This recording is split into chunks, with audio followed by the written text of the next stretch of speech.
Welcome to the e-commerce Badassery podcast, the place for scrappy female entrepreneurs who want to learn actionable steps and strategies to grow the traffic, sales, and profit in your e-commerce business. I'm your host, Jessica Totillo-Coster, a 20-year retail veteran who spent 3 years as the only employee of a 7-figure online store. That shit was crazy. I know exactly how it feels to do all the things, and I'm sharing everything I learned the hard way so you don't have to. I may have started this business by accident, but supporting badass bosses like you lights me the fuck up, and I am so stoked to see you grow. Are you ready, babe? Let's roll. Welcome back to the e-commerce Badassery podcast. I'm your host, Jessica, and today we're going to talk about a tool I like to use after every campaign in my e-commerce business, even if it's as small as a Memorial Day weekend promo or as big as Black Friday or the entire holiday season.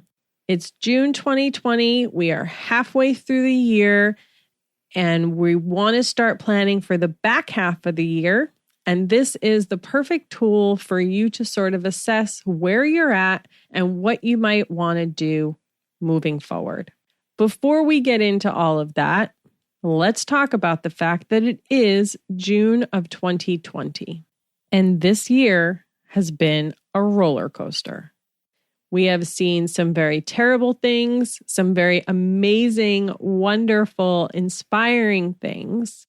And I wanted to just take a moment to acknowledge that we're probably all struggling a little bit right now, focusing on our businesses, right? So we've seen months of lockdowns, people losing their jobs, people getting sick, all of that drama from COVID-19.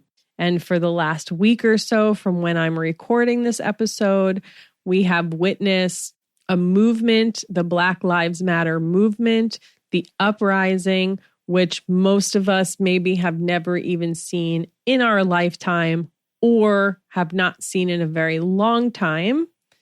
And it has been insanely amazing and overwhelming and exhausting for a lot of people. And if you are feeling like, holy shit, I know I'm the CEO of my business, but I cannot focus on anything, that's okay. Do your best. That's all you can do is do your best. Continue to show up for your customers, your audience. Lead with your heart. It will go a long way. As you're trying to figure out even what's next, this is a tool to help you do that. I will have a freebie for you that you can download. It's a template for this campaign recap that I'm going to go through.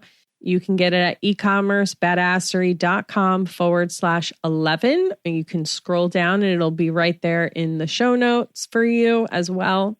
It'll be a Google Doc that you can copy and then continue to use over and over again for all the different campaigns in your business. So to set the stage for today's episode, I want you to start thinking about all the marketing activities you do in your business, from the holiday campaigns and social posts to your paid ads, whatever discounts you run. You spend all of this time planning, creating content, setting up promos, running ads, all the things. You go through all those motions, but then what happens? What do you do after that campaign or promotional period is over? And for the most part, because we're all just kind of flying by the seat of our pants, right? We just kind of move on to the next one and you don't give much thought to what you did before because, like, who's got time for that? But I encourage you as the CEO of your business to make time to look back and audit what you did. So it's really important that you understand all of that time, energy, and effort that you put into marketing your store is time well spent and that you're getting a return on your investment. And the time of your team that matters too, because you're paying them. So this will let you kind of sit back, gather the data, reflect, and figure out what you want to do or not do moving forward. So I call this a campaign recap template. You may have heard me refer to it as a campaign postmortem, but basically it's just a collection of all the important data for a specific amount of time. Like I mentioned, this can be as simple as a Memorial Day weekend sale or as big as the holiday season, or even maybe you want to do one for the whole first 6 months of 2020. And if you are listening to this and it is no longer 2020, this is all still relevant. I'm just using that as the benchmark while I'm talking to those who are listening to it in real time. So on this template, you will record the dates of the campaign and any promotional details that you ran. So maybe you had a 25% off sale. Maybe you did a buy one, get one half off. Whatever those promos that you did, maybe you had specific category or brand features if you sell different brands, if you're buying things wholesale and reselling them versus having your own product. Whatever it is that you did that was special during that time and is different from just your normal day-to-day business, you're going to want to record that on here.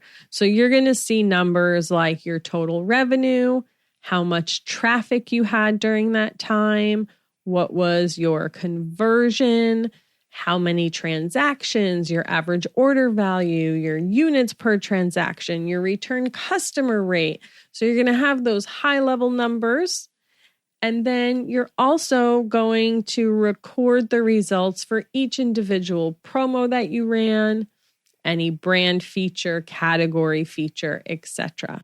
I also go through and will compare it to a previous period if it's a brand or category specific thing. So let's say I am doing a feature on a specific brand and I put them on my homepage and I featured them in an email and I talked about them on social media.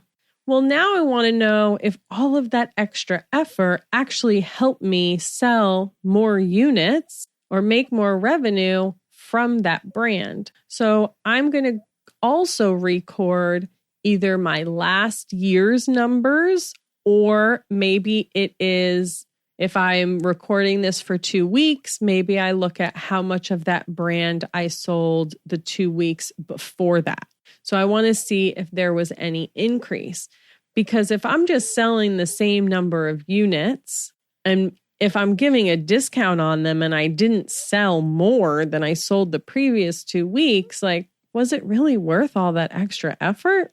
Like, sure, sometimes it's fun to feature a brand and maybe it's a little collaboration that you do with them or something like that. But is there something else you could have spent your time on instead? Maybe. So I want you to get as granular as you can based on your specific promotions that you did, features that you did. I'm also going to look at the traffic that I had from all of my different channels. So we'll look at email, social media, paid media, referral, organic traffic, direct traffic, which is people just typing your URL in. And I want to record my results during this specific amount of time. This way I can see, like, okay, so email drove the majority of my traffic and sales during this time.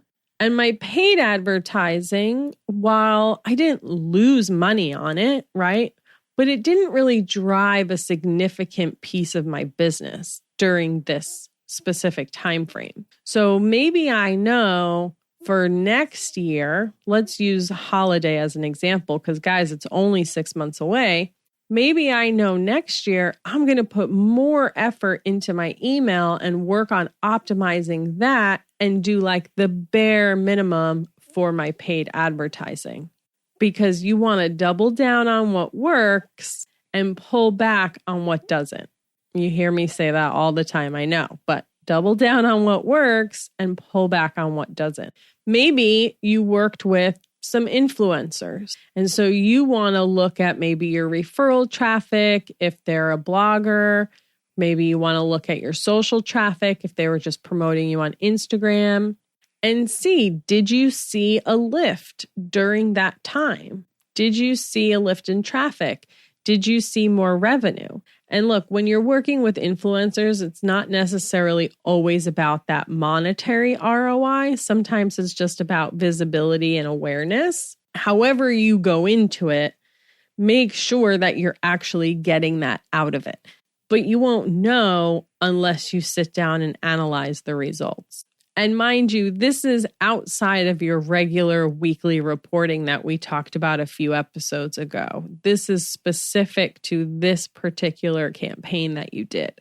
And what information you want to put on here might be a little bit different than what I have on this template based on your business. So maybe you want to track things like, hey, you know what? I featured this new category on my homepage. So did I get any more visibility to this category? Or maybe you brought in a new brand, right, that did really, really well, but now you want to go and compare the results from the rest of your brands that you already had, or maybe it's just by product if you are all your own brand. But did this new product start to cannibalize everything else, or did people just buy that in addition to what they were already purchasing? So you want to try and get a handle on how all of these moving parts affect the bottom line of your business.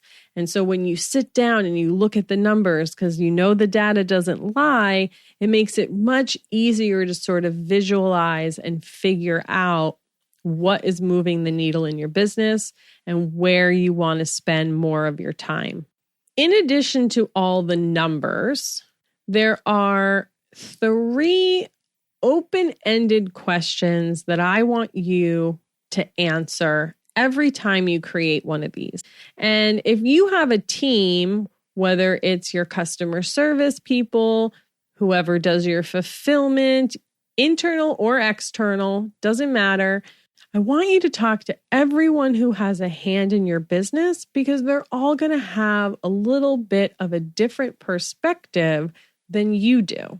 And if there's someone else doing the customer service and they are that front facing and getting that direct feedback, they're definitely going to hear things that maybe you didn't hear because you're not having those conversations. So the first question is, what went well that we can repeat? So this is where you get to really celebrate your wins. What was super awesome? My customers loved it. It drove an increase in my business. It worked out really well. We totally want to do that again. And that can be anything from a specific promotion, social post, certain kinds of emails. We can use this example from, the COVID time.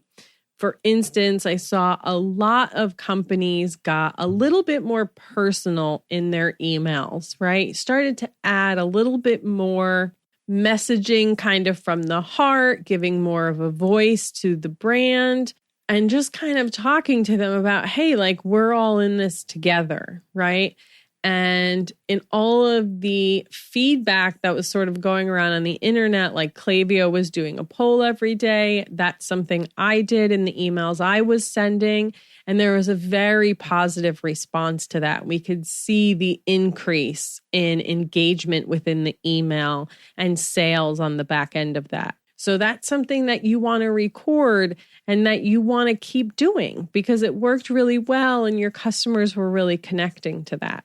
The next question is, what went wrong that we should avoid? So this is like, what got fucked up? And I'm going to use Black Friday weekend as an example because I have very fresh examples in my mind of running out of bubble wrap. and having to go to the office supply store on Black Friday to ship orders out. Not great. That will never happen again because we're always going to be prepared for that. So when you're thinking about the what went wrong, it's like what really went wrong? Did your emails not trigger? Did you forget to set them up? Did you set up a discount code wrong? All of those little human error screw ups, didn't plan, didn't double check, whatever it is, because when something's really big like that and you record that, it makes it really hard to screw that up again, right? Because now you're going to check 3 times, 4 times instead of just once or twice. Record it. It's okay. We all screw up. I know nobody wants to put that shit in writing, but record it. And then the last thing is, what should we do differently and what did we miss? And this is where that customer feedback is probably going to come into play the most, right? Because you'll see, for instance, were customers really confused about the promo you ran? Did you have a lot of questions about that? Did you not communicate your shipping cutoffs well enough? Did people not understand? Was there something that a competitor did that was wow, that was really awesome. I should have done that. Was there a trend that you didn't capitalize on? Was there a specific item a lot of your customers were asking for and you didn't have it? So what should we do differently? What did we miss? And the trick to making this work is to keep them all in a safe place, put them all in a folder together, and make sure that you're reflecting back on them for each of your new campaigns. So it doesn't necessarily mean you don't look at holiday until next holiday, right? Look at it at the next campaign that you create, and then start tweaking and making adjustments to what you did before so that you can do better the next time around. The other place that you can make notes of some of this is actually right in Google Analytics. So when you go to the source and medium acquisition report in Google Analytics and you have that timeline along the top, right? It's that line graph. You can actually add annotations in there. So there's a little arrow that if you click it, it will open up a section that lets you add annotation. So it's basically you put the date and just put a little note of something that you want to be able to reference when you are comparing data later. So I will use this for anything that I know had a significant effect on my traffic or revenue. Something like COVID-19, the protests, things like that are things that I would annotate in there because maybe you're not always going to remember the exact dates. If holidays, depending upon where they fall, maybe you did a really big specific promotion, something like that. You can annotate all of that in GA as well, so that you have that quick little reminder if you say, hey, why do I have this big drop in traffic or revenue compared to last year? Maybe there was some outside influence to that you can reference really quickly. So like I mentioned, there is a freebie for today's episode. Go to ecommercebadassery.com/11. The link will be in the show notes so you can have a template to start with. And make any edits as you go. Refine this process. You know your business better. I'm trying to make this as general as possible to help as many people as possible. But what data you're going to want to track is going to be dependent on your business, of course. I think it's so important to analyze your business on a regular day. And I think it's even more important right now. There's so much happening in our world. So many things are changing. I hate to use the word new normal, but there's definitely going to be some new normals happening in a lot of different aspects of the world that we live in. And customer behavior is going to change, and we need to adapt and innovate along the way. So stay up to date with what's going on in your world around you. Keep your finger on the pulse of your business and keep kicking ass. I will see you on the flip side, my friends. Have a good one. Thank you so much for listening to today's episode. If you like what you heard, I'd be so grateful if you'd leave a review on Apple Podcasts, and don't forget to subscribe so you never miss an episode. And if you're looking to surround yourself with more product entrepreneurs who totally get your life right now, get your booty on over to the e-commerce Badassery Facebook group. Can't wait to see you there. Until next time, e-commerce friends, stay badass.